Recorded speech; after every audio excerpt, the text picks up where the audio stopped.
बिस्मिल्लाहिर्रहमानिर्रहीम। नाज़रीन, आपका मेज़बान मुख्तार बुखारी वायस शरकपुरी इसका शरकपुर बड़े अड्डे पे मौजूद है, जहाँ पे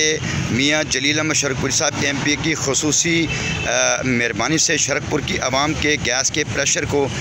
ख़त्म करने के लिए और उसको प्रेशर को पूरा करने के लिए जो काम अरसा 7 साल से पेंडिंग पड़ा था, आज वो पाया तकमील होने जा रहा है। और मैं ये बता रहा हूँ नाज़रीन कि ये 2 इंच की पाइप लाइन है और ये मैं बता सकता हूँ कि ये TPS है और ये मिट्टी का वो ढेर है और ये तकरीबन 8 फुट ज़मीन का वो गड़ा, जिस गड़े से क्रॉसिंग करते हुए ये मैं नाज़रीन आपको बता सकता हूँ, क्लोज़ आप कैमरा मैन करके मैं आपको बता सकता हूँ कि ये पाइप लाइन है जो सड़क को क्रॉसिंग करके मैं बता सकता हूँ कि सड़क ये पाइप लाइन है जिसको जॉइंट करके अब इसके साथ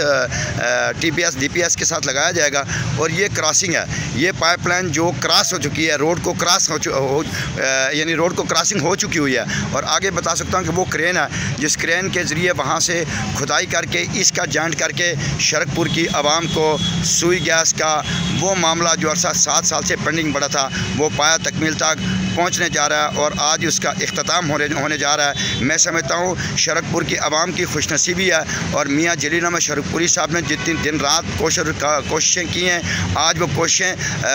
बराबर साबित हुई हैं और अल्हम्दुलिल्लाह मैं बता सकता हूँ कि ये वो पाइप है। ये देखें नाज़रीन, मैं आपको बता सकता हूँ ये टोया है और ये पाइप लाइन है। ये पाइप लाइन आप देख सकते हैं कि ये जॉइनिंग की गई है और रोड को क्रॉस भी करके आगे जो है रोड को क्रॉस करके वो क्रेन जो है वो खड्डा मार रही है, जिसके बाद इस पाइप को TPS के साथ जोड़ के शरकपुर की आवाम को सुई गैस फराम कर दी जाएगी। इस मौका पर मैं अल्लाह का शुक्र भी अदा करता हूँ, मियाँ जलील अहमद शरकपुरी साहब को खराज तहसीन पेश करता हूँ और शरकपुरी आवाम को मुबारकबाद पेश करता हूँ। मुख्तार बुखारी वायस शरकपुर ज़िला शेखुपुरा।